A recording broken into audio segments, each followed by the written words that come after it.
Hello everyone and welcome to today's Explainer. I am genuinely so excited you're here because today we're looking at something absolutely essential. We are going to master one of the most important tenses in the entire English language, the present simple tense. Honestly, you can just think of this as the rock-solid foundation of English. If you understand this tense well, you completely unlock the ability to effortlessly talk about your habits, your daily routines, general facts, and even your schedules. It literally opens up so many doors for smooth, confident conversation. So we're going to take a really gentle approach today and make every single rule incredibly clear, colorful, and easy to remember. Let's get started. Okay, let's dive into this. Here is our visual roadmap for today. 1. The present simple basics. 2. Building affirmative sentences. 3. Negatives and questions. 4. Signal words and exceptions. 5. Common mistakes to avoid.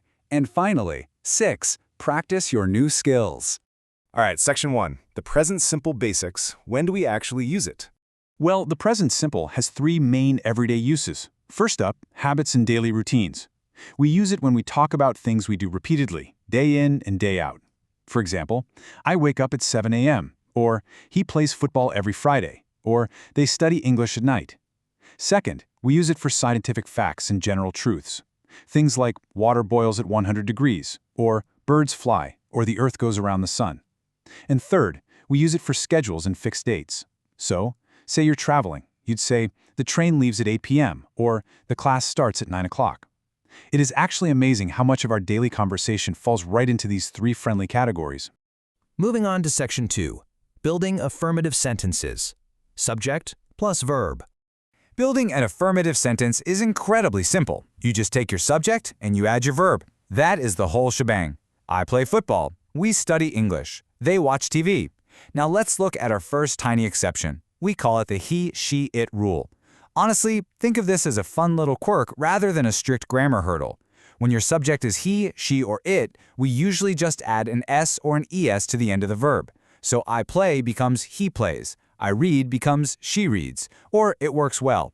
It's a tiny adjustment, but it makes your English sound incredibly natural.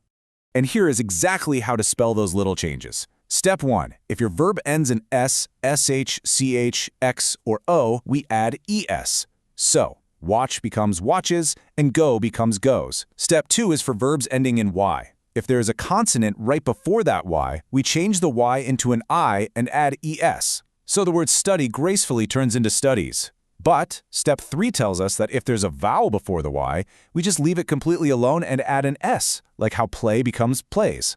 See, they're just gentle, logical rules that are very easy to remember once you see them written out. Okay, section 3, negatives and questions. Introducing do and does. Now please don't let these helper verbs intimidate you. They are literally just here to help us say no or to ask a question. Take a look at this colorful, eye-pleasing table we have here. Visually grouping these pronouns makes choosing between do and does an absolute breeze. On the left, in our first column, we pair do with I, you, we, and they. On the right, does is paired exclusively with our special trio, he, she, and it. If you can just picture this layout in your mind, you'll for sure never mix them up again.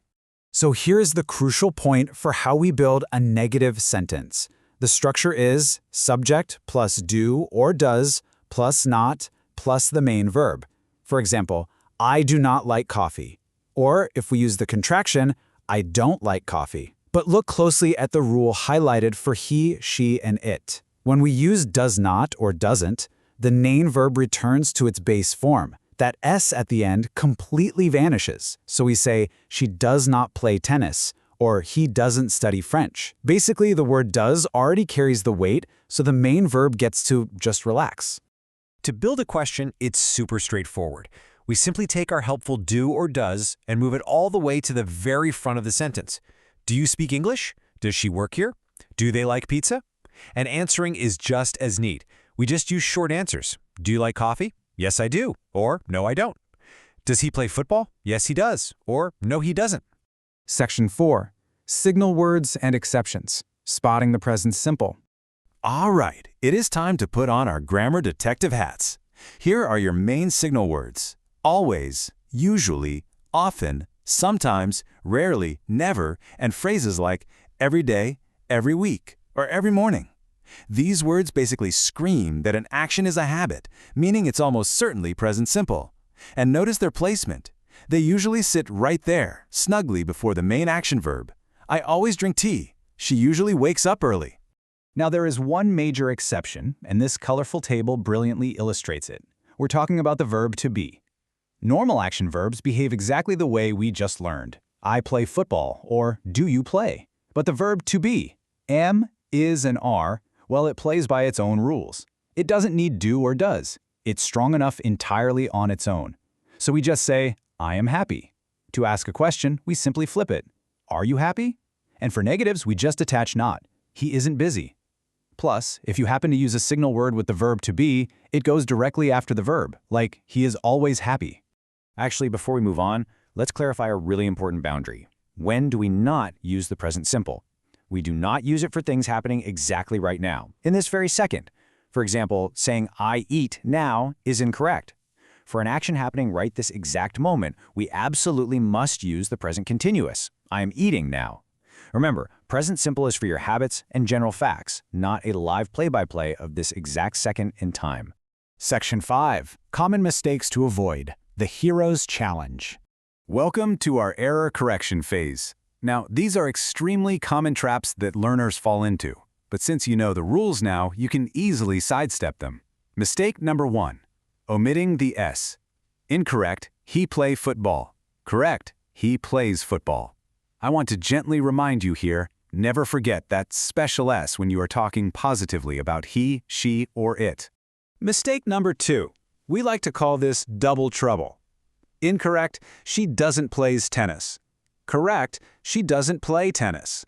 As we learned just a moment ago, once does or doesn't enters the sentence, it totally steals the S from the main verb. We absolutely do not need it twice. And mistake number 3 is really just that exact same rule applied to questions. Incorrect, does he likes coffee?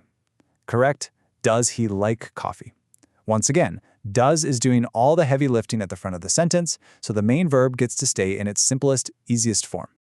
Okay, let's put everything we've just seen together. Read this daily routine paragraph proudly with me. My sister lives in London. She works in a hospital. She wakes up early every day and drinks coffee before work. She doesn't like tea, but she loves chocolate. Just look at that. Notice the S on lives, works, wakes, drinks, and loves. And look at our perfectly formed negative, doesn't like. By mastering these simple visual rules, you can now understand and build beautiful, accurate English paragraphs exactly like this one. Section 6. Practice your new skills. Time to shine. Let's see how this all builds together with a quick, fun quiz. We have 4 sentences here with blanks. I invite you to pause this explainer right now and test your freshly learned skills. Number 1, he blank play football every day. Number 2, they blank not like coffee. Number 3, blank she study English. And number 4, my father blank work in a bank. Take just a moment and figure them out. Ready? Okay, let's reveal those answers. Number 1 is plays, because our subject is he.